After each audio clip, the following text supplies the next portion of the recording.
bangunan pondok pesantren ini yang sudah ada, yang dibangun sejak tahun 1, yaitu dalam agung itu sama masjid. Itu yang bangun Mbah Naib Usman.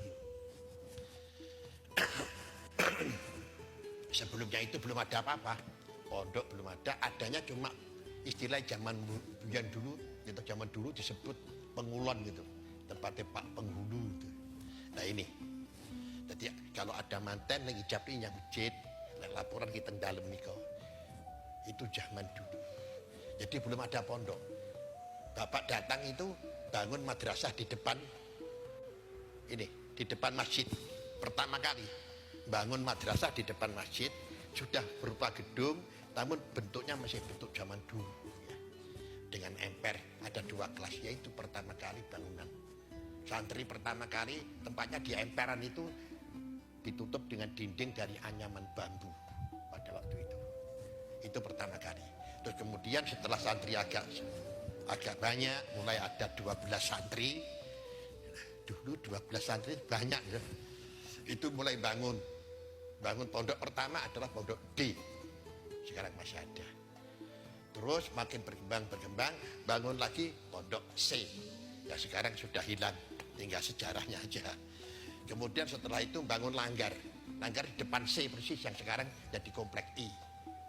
Terus kemudian komplek A, dan pada zaman Jepang buat komplek E, yang sekarang masih panggah seperti dulu. Jadi komplek itu masih ada tulisannya, saya masih seperti dulu. Jadi belum berubah.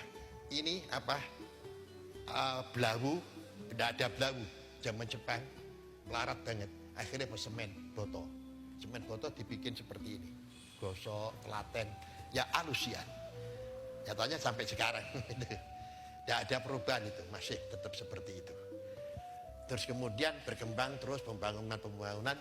Terakhir Mbah Kiai Jazunin itu bangun pondok AA. Kalau pondok yang betul-betul dibangun dan ditangani oleh Kiai sendiri, botolnya diangkat dewi ini. Mars. Mana Mars? Tahu? Itu komplek Mars itu.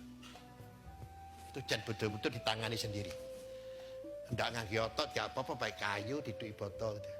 Abah ngisor jeding itu jan betul-betul buatan Abah sendiri itu. Tapi pada waktu itu memang banyak sekali bangunan-bangunan yang ditangani oleh Abah, sekalipun manggil tukang gerakan, tapi Abah pun juga ikut gitu loh. Ikut bangun gitu. Kalau sudah selesai hari Jumat itu biasanya Abah terus keliling naik sepeda Fongres, wah mubeng-mubeng, nyari apa? Nyari dana. Jadi nyari sendiri, bukan santrinya, Abah sendiri yang. Begitulah kangelane wong gawe pondok zaman itu. Suka duka daripada kiai membangun pondok pesantren. Alhamdulillah sampai dengan sekarang keadaannya begitu hebat. Kalau saya dan adik-adik itu, waduh, ibarat mobil tinggal mancal gitu ya. Begitu Yai Sedo tahun 76, santri sudah ada sekitar 450 sampai dengan 500. Pada tahun 76. Terus kemudian diteruskan oleh putra-putra secara kompak. Ini alhamdulillah berjalan. Tapi kuncinya kompak.